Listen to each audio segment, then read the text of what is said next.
The material mind and the material senses, when they get the objects of their desire, a sensation of likingness is created. So the sensation of happiness or pleasure, the mind starts hankering for it. And when there is pain, the mind repels from that. So our material mind is always wanting to seek a situation of happiness and avoid a situation of pain. As long as we remain in this level, we are a slave of the mind. So as we grow up, we learn to break this, don't we? Bhagavad Gita, Chapter 3, Karma Yoga. Verse chanting is followed by translation and commentary by Swami Mukundananda.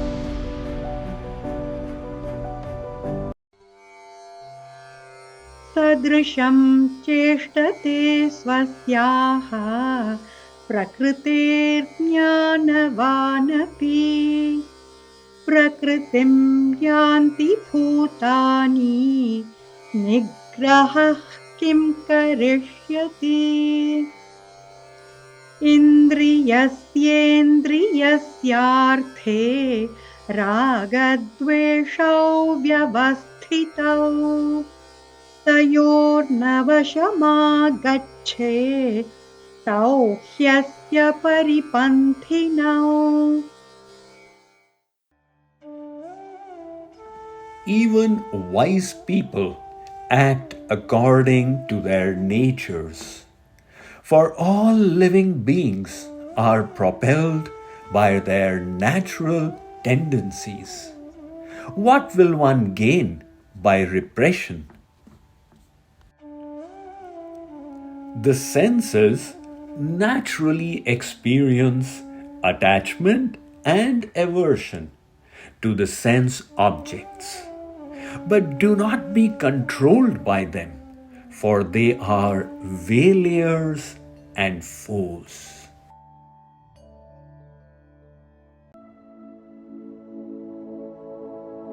Again, he goes back to endorse the fact that Arjun must act in accordance with his nature. All of us have our natural inclinations, and these natural inclinations have their base in our thoughts, actions, backgrounds of innumerable past lifetimes. And then our upbringing in this life, the knowledge that we hold, our bodily constitution, all this gives us a natural inclination. So when we act in accordance with our natural inclination, we choose our profession accordingly, we are comfortable. And when we are comfortable, it creates the right environment for spiritual cultivation. Just today morning, my host, Sant Gupta ji, was saying, Swamiji, you just work with so much motivation. I said, when work becomes play, you don't have to work a single day in your life. There's a person called Mark Albion who wrote a book, Making a Life, Making a Living. So in that he says that a study was conducted on MBA students over 20 years. And their careers were followed.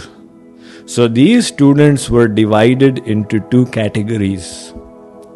Those whose choice was that we wish to get rich first and then later on we'll do what we like. And the others who said we'll do what we like doing and we'll get rich as a natural consequence. So in the first category, it was a large sample size of about 1500. So the first category had about 86% of the people who said we'll get rich first and then we'll do what we like. And the second category had 14% of the people who said that no, we'll do what we like and we'll get rich later on. So after 20 years, they found that there were 101 millionaires. And 100 of them were from the second category, who said we'll do what we like and money will come. and one was from the first category. So Mark Albion concludes that you choose the path according to your natural inclination. And when work becomes play, you have to work no more in your life. You are only playing. So Shree Krishna is saying that, Arjun, what will repression achieve? You work according to the modes of your nature, that you will feel comfortable, and in that comfort you cultivate spiritual progress.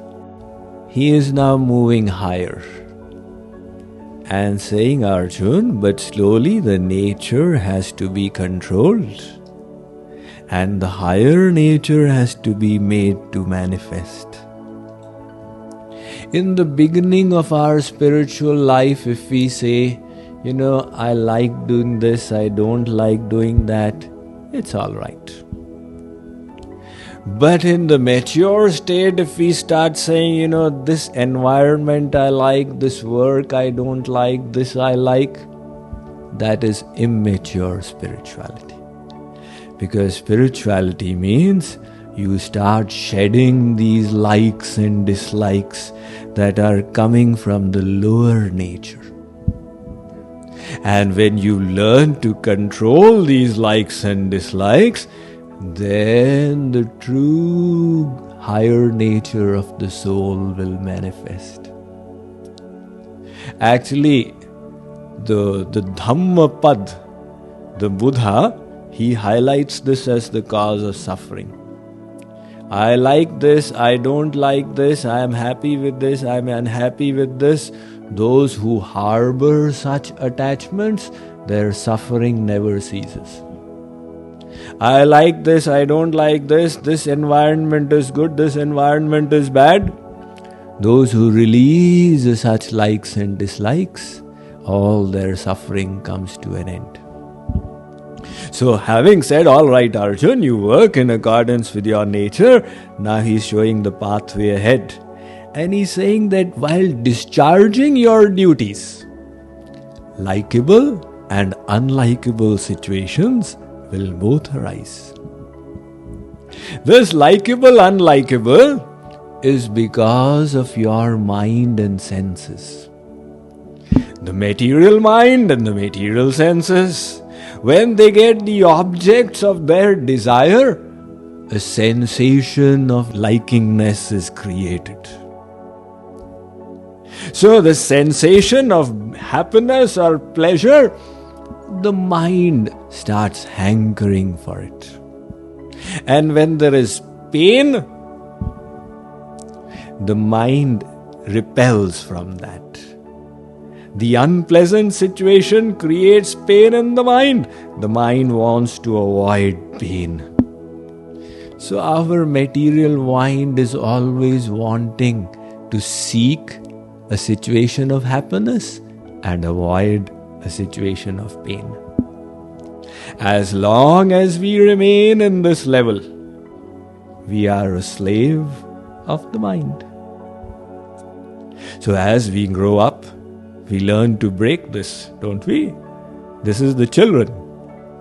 My mind says, don't study. Beta, if you don't study, what will you do when you grow up? No, I will not grow up. The child is a slave of the mind. My likes and my dislikes are of paramount importance. I cannot go beyond that. But as we all grow up, we learn to put the likes and dislikes aside and do our duties. You are all working through the difficult economy. Are you liking it? Half the people are scared that they'll lose their jobs and there's no other job in the economy, right? But still you're working there, putting your likes and dislikes aside because it has to be done. So we rise, and rising means putting them aside. These likes and dislikes. So we have to remember that these likes and dislikes are not to be given importance. They are all coming from the mind and senses. And the temporary sensations of pleasure and pain created by the contact of the world with the mind and the senses. So Shree Krishna is telling Arjun that, Arjun, you will have to understand why these sensations are coming and then learn to go beyond. He had actually given this instruction earlier also. Matra sparshastu kaunteya shitoshna sukha dukkhada. Arjun, like the winter season comes and the summer season comes, similarly the senses in contact with the objects of the world create the sensations of pleasure and pain. So, you learn to tolerate them. I once came across a saint. This was before I came to the shelter of Kripaluji Maharaj. He needed an operation on his hand. So he was getting it done in Bombay. It was required on both forearms to block the blood flow. The doctor told his anesthetist that you give him anesthesia. So he said, I don't want anesthesia. So he said, how will you tolerate the pain? He said, I will tolerate it. So this doctor told his anesthetist that you stay ready. The moment he screams, you jab that injection into him. So he tied up his arm. He did the whole operation. He just kept tolerating. Then he did it on the next arm.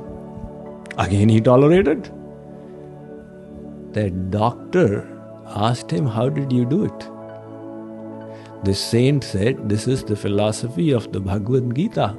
Matra sparshastu kaunteya shitoshna sukha dukkada. That the sensations of pleasure and pain are coming from the contact of the senses with the objects. He had gained such control over his mind. We read this in the biography of Mahatma Gandhi. An appendicitis operation was done on him without anesthesia. So these saints are controlling their mind by understanding the reason behind the likes and dislikes of our mental moods, the mind in general, and rising beyond it. So those who say, you tell somebody, come and do devotion. Abhi man nahi kar raha. I'm not in the mood for devotion. What is this mood? The mood is the mind. So you are not supposed to be enslaved by the mind. You are supposed to be the master of the mind. If we follow the dictates of the mind, this mind is the biggest enemy. Shree Krishna says, Arjun, the uncontrolled mind, there is no bigger enemy than this. We think there are enemies in the external world. During the Cold War, people on both sides were thinking there are enemies there. But Shree Krishna says, Arjun, the biggest enemy is here. Your own mind, the uncontrolled mind. And the controlled mind, there can be no bigger friend than this. And how do you control the mind? The Buddhist technique of Vipassana, this is what they make you practice. You sit from morning to night, just keep tolerating. So you're learning control. But this Buddhist philosophy has come from the Vedic philosophy, right? So this verse is saying exactly that, the Vipassana technique, and saying so much more. So Sri Krishna says, Arjun, if you wish to manifest the higher nature, you will have to learn to tolerate the likes and the dislikes of the lower nature.